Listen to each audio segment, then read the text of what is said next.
আসসালামু আলাইকুম। কেমন আছেন সবাই? আশা করি সবাই অনেক ভালো আছেন। আজকে সমুদ্রের বড় পোমা মাছ রান্না করব। বাজার থেকে বড় পোমা মাছ এনেছে, কেটে ধুয়ে ভালোভাবে পরিষ্কার করে নিয়েছি। এবার ম্যারিনেট করব। পেঁয়াজ বাটা, রসুন বাটা, আদা বাটা, জিরা বাটা একে একে সব দিয়ে দিলাম। এবার হলুদ গুঁড়ো, মরিচ গুঁড়ো, ধনিয়া গুঁড়ো দিয়ে ভালোভাবে মেখে নেব। ভালোভাবে মেখে নেওয়ার পরে চুলায় কড়াই বসিয়ে দেব। কড়াইটা গরম হওয়ার পরে আমি কড়াইয়ে তেল দিয়ে দেব। তেলটা গরম হওয়ার পরে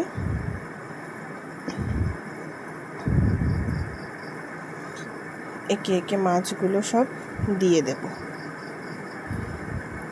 সমুদ্রের এই বড় পোমা মাছটা খেতে অনেক সুস্বাদু। এটা এইভাবে মশলা মাখিয়ে তেলের উপর এভাবে ভেজে তারপরে পানি দিয়ে একটু ঝোল ঝোল করলে অনেক স্বাদ লাগে। উপরে একটু জিরা টালা দিলে টেস্ট অনেক বেড়ে যায়।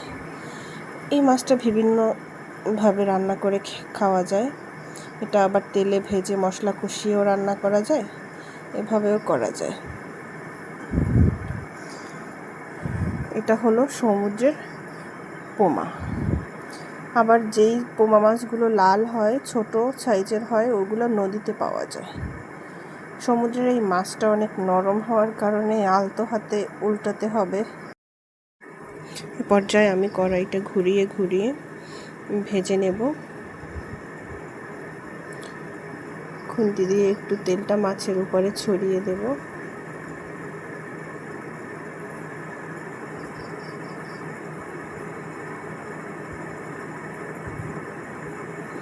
আমার এই রান্নাটা ভালো লাগলে লাইক, কমেন্ট এবং শেয়ার করবেন, সাবস্ক্রাইব করবেন।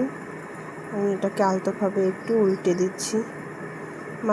মাঝখান থেকে উল্টানো যাবে না, পাশ থেকে যেটা সম্ভব উল্টে দিচ্ছি। মাছগুলো নরম হওয়াতে এটা ভেঙে যাওয়ার সম্ভাবনা অনেক বেশি।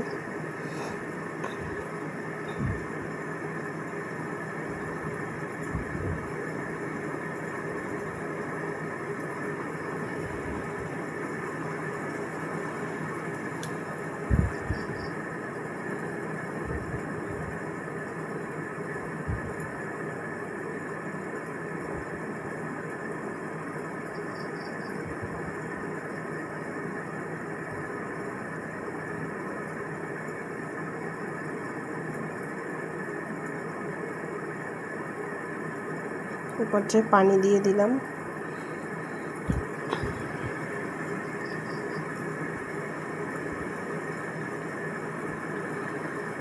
পানিটা দেওয়ার পরে আমি ঢাকনা দিয়ে ঢেকে দেব।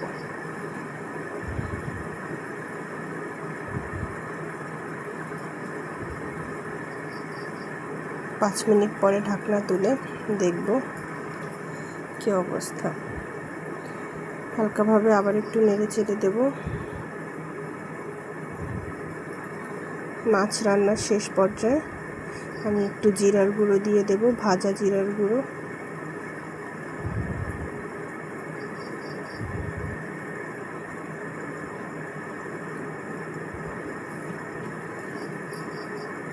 এ পর্যায়ে আমার হয়ে গেছে রান্না।